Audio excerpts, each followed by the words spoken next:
let's focus on the police and the challenges of keeping Nigeria safe. I mean, that's one of the key security agencies tasked with that responsibility of combating internal insecurity, most especially as the conversations around the creation of state police gather momentum. And just yesterday, Speaker of the House of Representatives, Tajuddin Abbas, reiterated that 400 policemen inadequate to secure Nigeria's huge population. Let me bring on my guest for tonight. It's Christopher Tere, former Commissioner of Police, Central Criminal Registry, FCID, Alagbon, also international peacekeeping and operations expert, as we focus on policing in Nigeria. Thank you so much for joining us, Mr. Tere. It's so good to see you, sir. Thank you for joining us this evening. Thank you for having me. Right. I would have loved to start with how you've been doing since you retired in 2020, but I guess we'll talk about that later. Let's focus on the core issue for tonight. Modern-day policing in Nigeria, are we doing it right? Well, I want to thank you once again for having me and to say that I'm very happy to be here. Thank you for coming as well. Yeah. The policing in Nigeria has a lot of challenges because you just mentioned one of the challenges we have with policing in Nigeria, having to police a country as large as we are, a country that covers about 927,768 square kilometers. It's a huge country with over 200 million Nigerians. And then we have, just as you have said, rightly said, having 400,000, in fact, it's even less because we have what we call the attrition rate. As people who are retiring, people who are dead, people who are dismissed, all these people. So there's no way we can say that as it's presently constituted, the Nigeria police is doing excellently well. It's just trying. I mean, maybe moderately because of lack of equipment, lack of, good welfare and stuff like that. So, but it can do better if provided with all this. Right. But what is your idea of a standard police force? It's very simple. A standard police force is the one that, if we go by the recommendation of the United Nations, like, 400, one policeman to 400, talk about best practices. In those days, we used to have, in a police division, you have the DPO, you have the men, the personnel, and you have at least 2 Land Rovers. You had, motorcycles, and, the welfare was not too bad. So what you can call an ideal police for a country is where that, police force is, taking care with issue of welfare, good accommodation, good welfare, personnel. When you have all these logistical arrangements, then you can say, yes, we have arrived. But as it is we have not. All right, but let me also ask you, what's the recruitment process like? I will tell you a story, if you don't mind. Many years ago, when I was in the police college, the recruitment exercise was done, and then these people were supposed to be brought to us for what we call documentation. We had to document them and make sure that they had all the requisite, qualifications, their height, their, we don't take people with squint eyes, with bow legs, with, knock knees and stuff like that. So when they brought these people, for us to,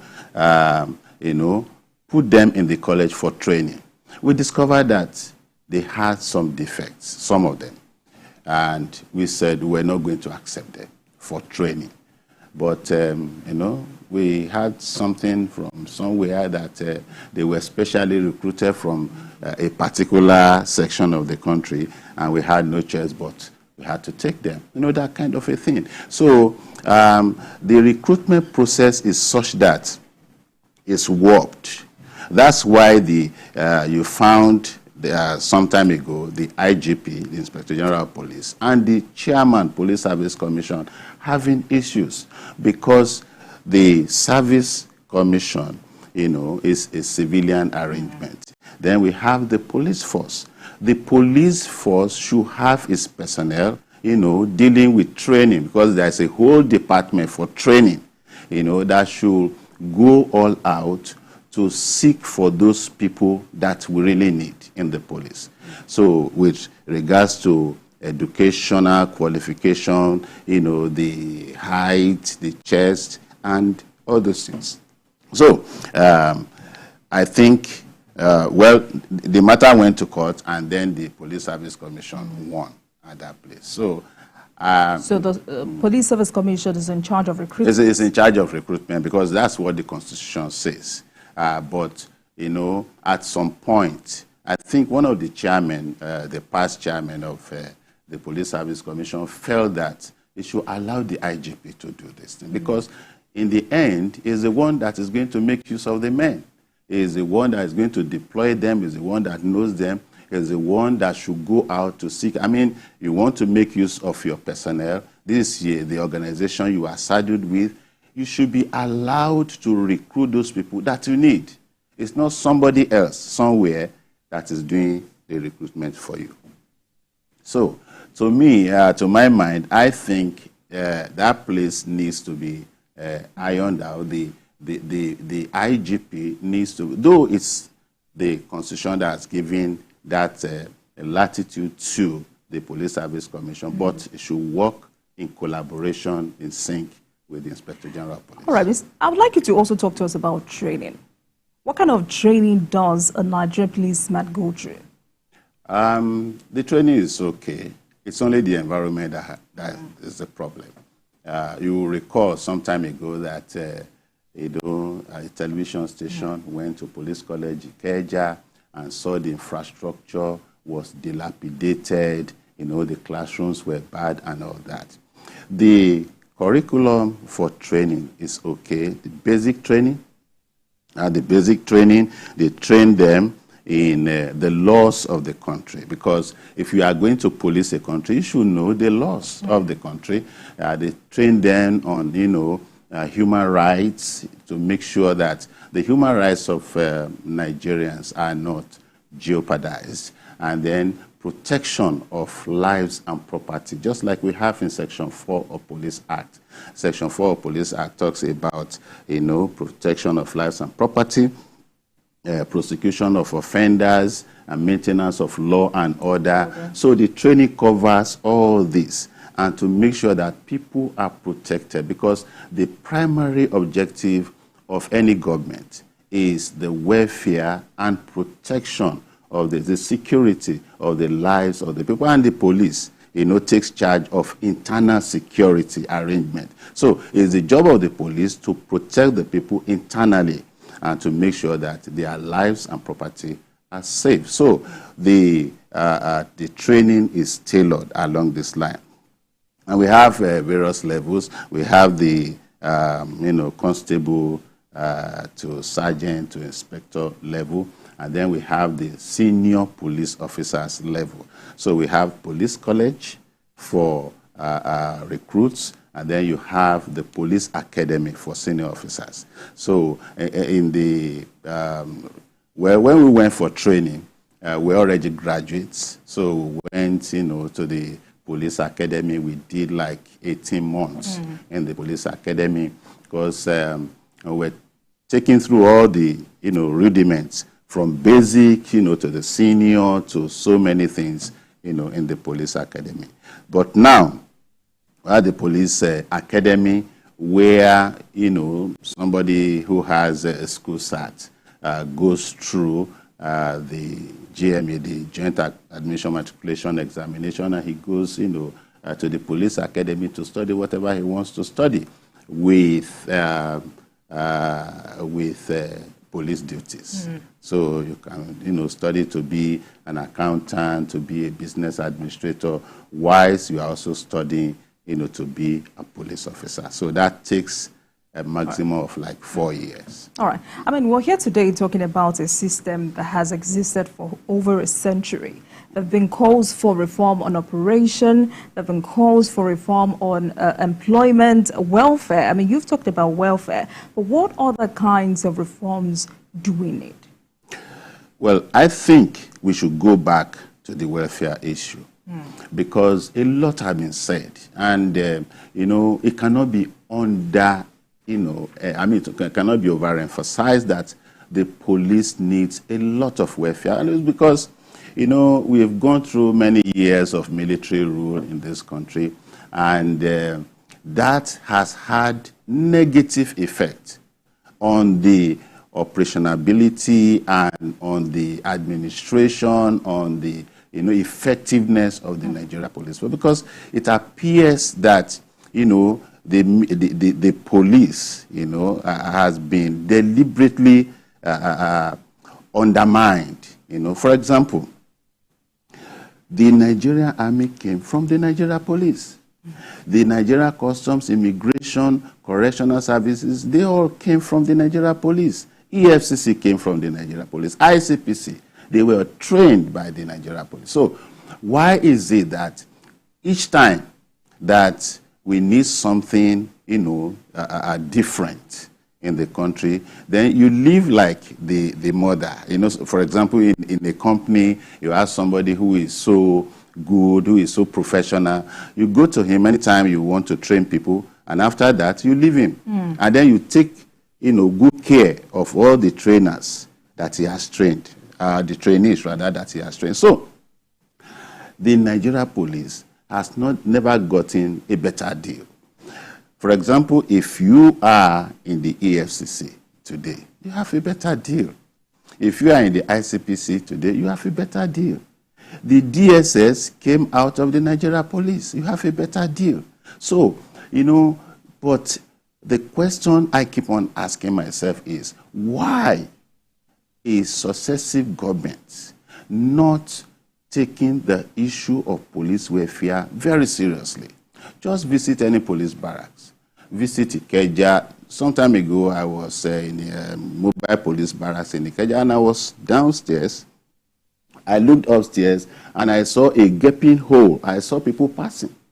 And you find like 3-4 families staying in a 2-bedroom apartment. What kind of, life is that? And somebody is transferred from Sokoto to Lagos. There's no place for him to stay. You are investigating. I take myself as an example. I was a deputy commissioner investigating for 3 states. For the about 3 years I stayed there, I was given only 18,000 to run my office. So how was that going to be? But who do we blame for this? Because I had the same conversation with former IGP Michael Q, and he says the IGP knows what to do. Well, if he said the IGP knew what to do, that means he should have taken the matter to the president, to say, well, this is the situation. Because, the point is that in this country, nobody is ready to say, well, this is what I want for this. And it's not for himself. It's for the country. And, well, sir, if I can't have this, then I'm ready to leave. Because that's why I think he says so. So if an Inspector General of Police finds himself in a situation whereby the welfare of his people is being jeopardized and people are complaining and he is not seeing the result of the work, because we are in this studio, it's cool in this studio. Who doesn't want to stay in a cool and calm place so that you can think? I used to bring my own chair to my office. I used to bring my curtains to my office. I used to bring my air conditioner to my office. Was that bad? Yes, a lot of officers do that. That you get to an office, you don't have, basic furniture to use. So you have to buy or borrow. Policemen live on public patronage.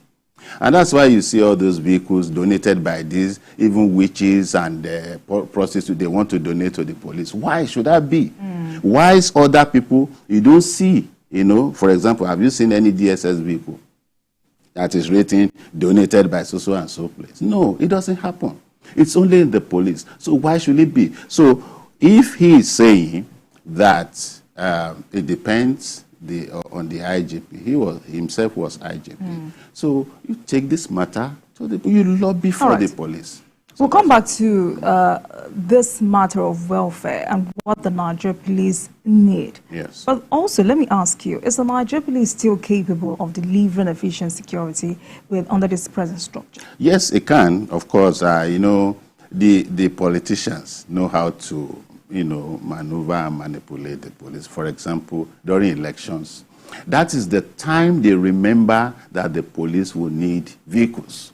That is the time they remember the police will need, you know, infrastructure, they will need some welfare. But I believe that this kind of thing should be ongoing. It should be systematic. It should something that should be done all the time because it's for the safety and security of all of us. I tell you something. Nigerian policemen are very, very dedicated. They work under extraneous circumstances. What will a commander say? What will a commissioner of police say to his men? Well, we don't have these things, but we have to deliver. We don't have this infrastructure. We don't have these vehicles. We have to deliver. We cannot afford to fail. Because sometimes when you fail, you are not even spared. So you don't even want to fail because you are going to be queried anyhow. You know, because what explanation are you going to give? Okay, I don't have stationery, that's why I cannot investigate. I don't have a vehicle, that's why, you know, I couldn't go to make arrests and stuff like that. So, in this present dispensation, the policemen are working their heart out. They are making a lot of sacrifices for this country. And it's because, you know, we left the university to join the police because we thought that we could make a change, you know, because when we were outside, we were thinking, why is it so? Okay, we'll be joining. And when we got there, we saw the parlous state, you know, in which things were. But because of the patriotism, because of the fact that we love this country, that's why a lot of us stayed in there to make sure that we did our best. And that is what is still going on. Right. We'll come to that, like I said earlier. Right. So, as a country, in this fight against insecurity, what exactly are we not getting right? You know, insecurity in the country, I believe that this present government is doing a lot. It's not something that, you know, there is no government, there is no IGP, there is no security officer that will want, you know, a state of insecurity, you know, to continue, you know. But from what I have seen, I see that the government is very sincere. The security agencies are doing their best. But insecurity is not just, fighting insecurity is not just guns and bombs and ammunition. There is social security, there is food security, there is infrastructural security, there is health security. Insecurity in any area you think about it. So when I was listening to His Excellency Governor Sanwo-Olu of Lagos State and what he intended to do, that is security. You can see in Lagos State, you know, Lagos State is not bad when it comes to security. There are policemen in Lagos, but because of what the governor has decided to do and what he has been doing, you see that there is calm. It's not in every case that you need to be firing gun and shooting people before you can, you know, get to that state. And the government, I think, is on the right path by providing food for the people. I mean, a hungry man, they say, is an angry man. When that hungry man gets food, he doesn't become angry again. So if, you know, the government continues in what it's doing now, the tension will reduce. You know, employment in the area of agriculture, we read that over 500,000 hectares of land are going to be cultivated. People are going to be employed. So when all those idle hands are brought to bear and they are doing something, it will reduce insecurity. Another thing is the issue of those terrorists who have been arrested. Number one, if we have terrorists in this country who are arrested, they must be prosecuted. Number two, those that are caught in crossfire, they know what to do with them. I mean, somebody who has terrorized the country, who has killed a lot of people, who has murdered a lot of people, and then because I heard the other day they want to reform them, are they reformable? Are these people, who are brought from, the forest, who have been there for years, who have been killing, kidnapping, terrorizing, are they reformable? That is the question that must be answered. All right. I mean, earlier you said fighting insecurity is not about guns. We've identified the fact that the Nigerian police is understaffed. Mm-hmm. Do you think this is also about budgetary allocation? I mean, all the money being budgeted to security, do you think it is being used properly? There is something they call envelope budgeting. They just give you an envelope. Anything you see there, that's what they do with the Nigeria police, successively. The Nigeria police has never had adequate budget. I told you that when, the politicians want to be happy with the police during elections, but is there any consistency in what they deliver to the police? The budget for the Nigeria police, because take for instance the last administration, they purchased some APCs, they were launched in Abuja, the president was there, not this president, I mean in the past administration, at the first headquarters, APCs, pickup vehicles and the rest of them.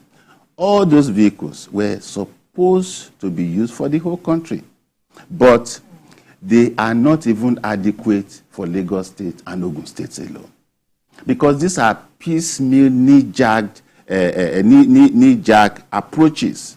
The Nigeria police needs a lot of investment, and that is why we commend what is going on in Lagos State again. The the Security Trust Fund, that is the way to go. And I'm happy the governor of Kaduna State has already, copied what is happening in Lagos State, because security is everybody's, Right. So I was actually talking about budgetary allocation for national defense and security. Yes. So, well, like I said, when you look at police budget, I don't have the figures here, but successively, the police has been crying that the budgetary allocation is manifestly low. It's nothing to write home about. I just told you that when I was investigating for 3 states, I was given only 18,000 for about the 3 years I stayed there. So where will the DPOs get the money? They are not getting any money from anywhere. They are living on public patronage. Right. This one is donated. So the budgetary allocation is not sufficient. Right, I get that. I mean, earlier you said, and I'm happy you said that, you said that DSS came out of the Nigerian police, yes. The army came out of the Nigerian police, customs and all of the sister agencies. Because there is this conversation centered around the fact that some of the responsibilities of the police are currently handled by the military. Yes. I mean, I beg to differ. They say the military is supposed to handle external threats, but now it's been forced to handle internal security. But as an overview, do you think the Nigerian police can actually defeat banditry?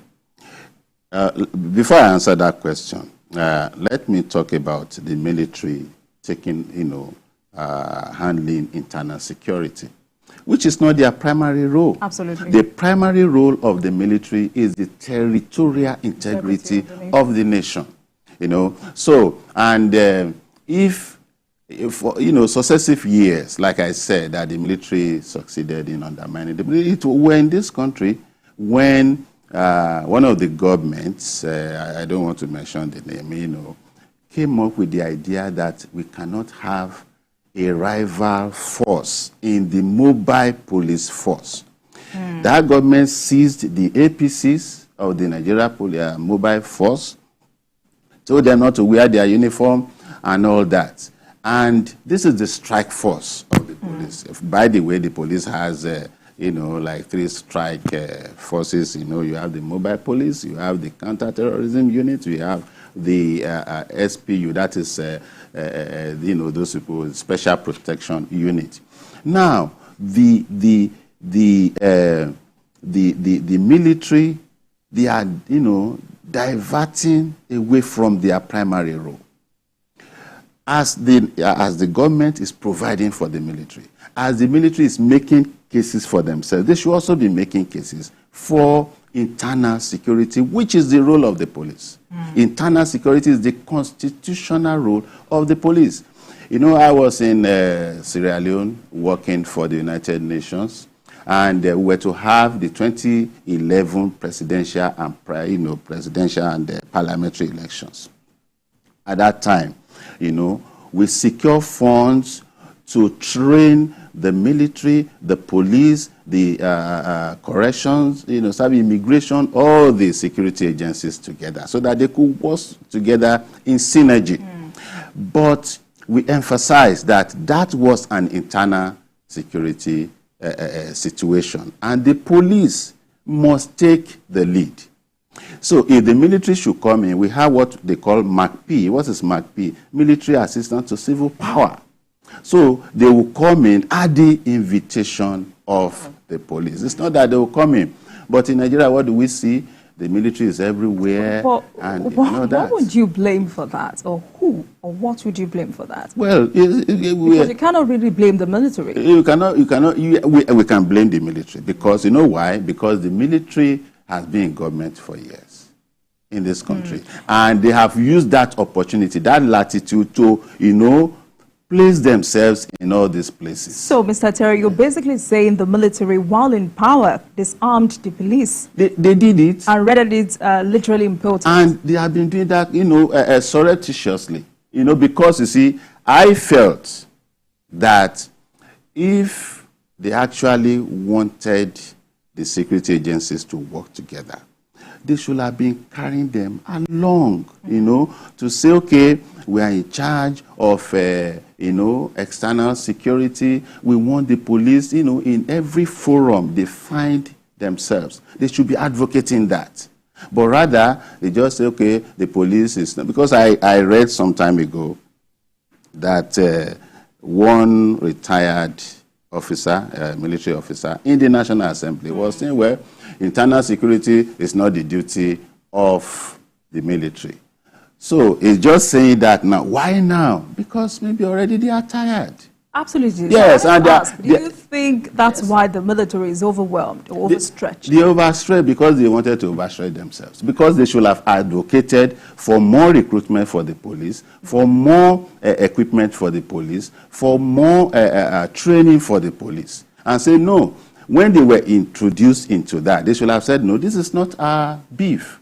It belongs to them. So they should have advocated. When the the service chiefs go to meet the president, it's only the IG from the police that goes there with them.